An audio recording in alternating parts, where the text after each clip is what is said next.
Hello friends, एक बार फिर से स्वागत है आप लोगों का हमारे चैनल केडो केयर में। मैं डॉक्टर अनुराग फिर से लेकर आया हूं आपके सामने बहुत ही इंपॉर्टेंट टॉपिक, बहुत ही इंटरेस्टिंग टॉपिक। नाम है इस वायरस का नोरो वायरस। लेकिन इसे स्टार्ट करने से पहले मैं आप लोगों को एक बात बता देना चाहता हूं, ये वायरस कोई नई वायरस नहीं है, कोई म्यूटेशनल वेरिएंट नहीं है। कोरोना वायरस से इसका कोई भी रिलेशन नहीं है। ये बहुत ही पुराना वायरस है, बहुत पहले से ये डायरिया वॉमिटिंग करता आया है। लेकिन आज क्यों हम लोग इसकी बातें कर रहे हैं? इसलिए क्योंकि यूके में आपने देखा होगा लास्ट 2 to 3 डेज से ज्यादा केसेस रिपोर्ट किए गए हैं, जबकि हर साल ये कभी भी 50 का लिमिट क्रॉस नहीं करता था। इस बार एक बार में 143 केसेस रिपोर्ट हुए हैं। इस वजह से आज हमें जरूरत है इस वायरस के बारे में बात करने की।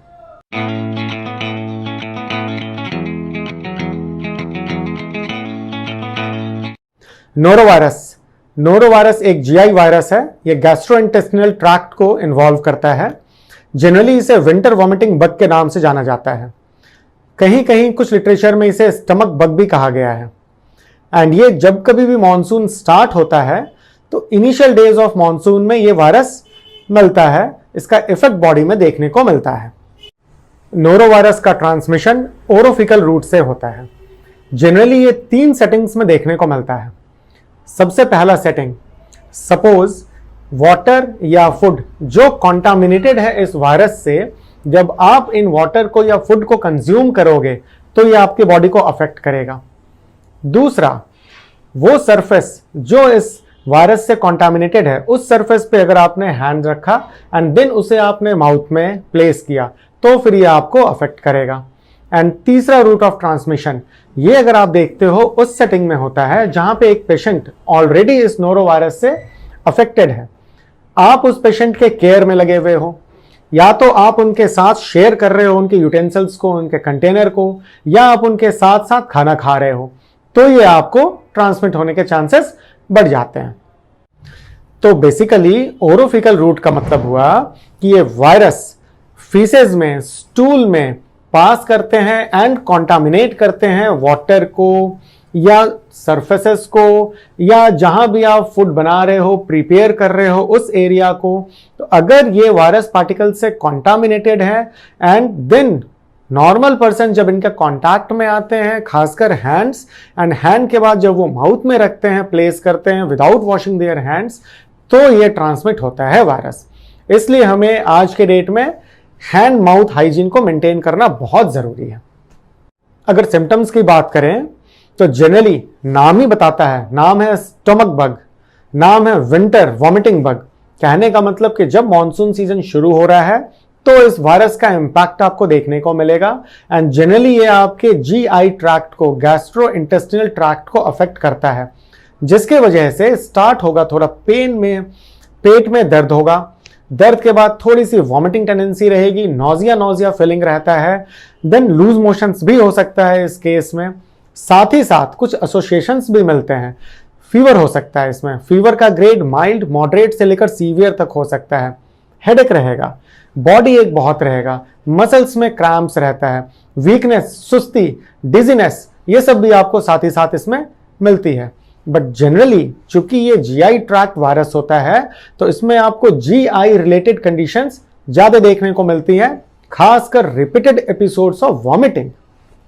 जहां तक सीवियरिटी का सवाल है, ये वायरस आप में डिहाइड्रेशन प्रोड्यूस करता है जो mild to moderate to severe तक हो सकता है। बट जनरली अगर आप बात करो सीवियरिटी की तो mild to moderate grade of disease आपको ज्यादा मिलता है। ये सेल्फ रिजॉल्विंग कंडीशन होता है, 1 से 3 दिन रहकर ये ऑटोमेटिकली रिजॉल्व कर जाएगा विथ और विदाउट ट्रीटमेंट। तो जनरली इन केसेस में सीवियर डिहाइड्रेशन कम देखने को मिलता है। हाँ, एज ग्रुप की अगर बातें करें तो ये right from neonatal as till adulthood till elderly, ये किसी को भी अफेक्ट कर सकता है, एक समान से ये अफेक्ट करता है। लेकिन 5 साल से नीचे वाले बच्चों में सीवियरिटी ज्यादा मिलती है, वो सीवियर डिहाइड्रेशन में जा सकते हैं। बट जो ग्रोन अप चाइल्ड है, एडोलेसेंट्स हैं, यंग अडल्ट हैं, थोड़े एल्डरली पॉपुलेशन है, उनमें इतनी ज्यादा घबराने की जरूरत नहीं होती है।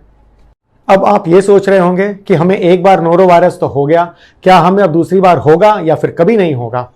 तो इसका बहुत सिंपल सा आंसर है, जैसे दूसरे वायरसेस होते हैं कॉमनली मेजॉरिटी ऑफ वायरसेस की बात कर रहा हूं, उनकी इम्यूनिटी टेम्पररी बेस्ड होती है। आज हम लोग इन्फेक्शन से रिकवर हुए हैं तो हमारे अंदर जो एंटीबॉडीज बनती है वो जस्ट टेम्पररी फेज के लिए बनती है, फॉर वीक्स टू मंथ्स। तो जनरली आप देखते हो तो आपकी प्रोटेक्शन बहुत शॉर्ट होती है। आप हो सकता है हफ्ते भर आप ठीक रहो या महीने भर आप ठीक रहो, लेकिन जब आपकी ये प्रोटेक्टिव एंटीबॉडी बॉडी से कम होगी तो हो सकता है फिर से नोरोवायरस से आप इन्फेक्ट हो जाओ, फिर से ये डिजीज आप में प्रोड्यूस कर सकता है। तो इसकी कोई लॉन्ग टर्म इम्यूनिटी नहीं होती है। अब बात करते हैं ट्रीटमेंट की, देखते हैं इसका ट्रीटमेंट पार्ट। तो जस्ट लाइक अदर वायरसेज, इसका भी आज तक कोई स्पेसिफिक ट्रीटमेंट आपको देखने को नहीं मिलेगा। आपको जस्ट सिम्टोमेटिक थेरेपी इसमें देनी होती है।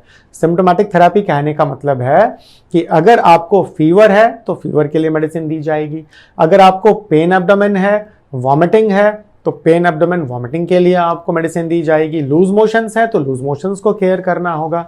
अगर पेशेंट डिहाइड्रेशन में जा रहा है तो ऑफ कोर्स हमें रिहाइड्रेट करना बहुत जरूरी है। तो इन सब बातों को हमें ध्यान में रखना होता है। And treatment as early as possible, अगर आपको लग रहा है कि आपको ये सब सिम्टम्स है बॉडी में, तो एज अर्ली एज पॉसिबल अपने कंसल्टेंट को जरूर कॉल करें, जरूर उनसे जाएं एंड मिलें। अब बात करते हैं प्रिवेंशन को लेकर। तो जैसा कि हमने आपको सबसे पहले बताया कि इसका ट्रांसमिशन ओरोफिकल रूट से होता है, तो अगर हमें इसके ट्रांसमिशन को ब्रेक करना है, इस चेन को ब्रेक करना है, तो हमें ओरोफिकल रूट पे वॉर करना होगा। तो हमने आपको पहले भी डिस्कस किया है 3 सेटिंग्स को। यही 3 सेटिंग्स इंपॉर्टेंट हैं इस वायरस के ट्रांसमिशन को लेकर। तो सबसे पहला है वाटर एंड फूड कॉन्टामिनेशन। हमें contaminated water and food consume नहीं करना है। तो इसके लिए हमें क्या करना होगा, पानी को हमेशा बॉइल्ड करके फिल्टर करके यूज करें। दूसरी बात, जिस भी यूटेंसिल्स में, कंटेनर में आप फूड प्रिपेयर कर रहे हैं वो हमेशा क्लीन रहना चाहिए। जो भी आपका फूड मटेरियल है वो अच्छे से वॉश करके आपको कुक करना है। अब ड्यूरिंग कुकिंग एक बात को आपको ध्यान में रखना है कि हमें सेमी कुक्ड फूड कंज्यूम नहीं करना है, क्योंकि सेमी कुक्ड फूड में वायरस कभी कभी नहीं मरते हैं, वो आपकी बॉडी को अफेक्ट कर सकते हैं। तो इसलिए हमें कंप्लीटली कुक्ड फूड को कंज्यूम करना है। तो हमने पहला ट्रांसमिशन चेन ब्रेक कर दिया। दूसरा जो हमारा सबसे इंपॉर्टेंट पॉइंट होता है वो है सरफेस कॉन्टामिनेशन। तो हमें सरफेस जैसे वॉमिटिंग से या स्टूल से, फीसेज से जो सरफेस कॉन्टामिनेटेड हो गया है, हमें चाहिए उसे अच्छे से क्लीन करना। तो क्लीन कैसे करेंगे, तो ब्लीचिंग एजेंट कम से कम 5 मिनट्स के लिए उस सरफेस पे आपको रखकर छोड़ देना है। After 5 minutes of contact period आपको हॉट वाटर एंड सोप से उस फर्श को, उस फ्लोर को क्लीन करना है। तो ये है मेथड आपको वायरस को मारने का। तीसरा और एक और सबसे इंपॉर्टेंट पॉइंट जो मैंने आपसे डिस्कस किया था कि अगर वो पेशेंट जिसको आप केयर कर रहे हो नोरोवायरस से ये अफेक्टेड है, तो हमें इसके हैंडलिंग को ध्यान देना होगा। हमें प्रॉपर रूप से हैंड हाइजीन को मेंटेन रखना होगा, हैंड वॉश करते रहना होगा। हैंड वॉश करने का भी 2 तरीका मैंने आपको पहले ही बता रखा है। सबसे पहला soap water, 2 minutes of proper hand washing, 6 steps आपको फॉलो करने हैं। या दूसरा अल्कोहल बेस्ड जो भी आपका हैंड सैनिटाइजर है वो भी आप यूज कर सकते हैं। 20 seconds of hand sanitiser sufficient होता है। तो इस तरीके से हम ट्रांसमिशन चेन को ब्रेक कर सकते हैं। तो इन मेथड्स को, बहुत ही सिंपल से मेथड्स हैं, इन मेथड्स को हमें ध्यान में रखना है एंड इन्हें ही हमें फॉलो करना है। तो ये था ऑल अबाउट नोरोवायरस। जाते जाते मैं आप लोगों को बस एक ही बात बोलना चाहूंगा कि आज तक इस नोरोवायरस ने किसी भी तरीके का पैंडेमिक क्रिएट नहीं किया है। हाँ, कहीं कहीं से कुछ कुछ केसेस आ जाते हैं।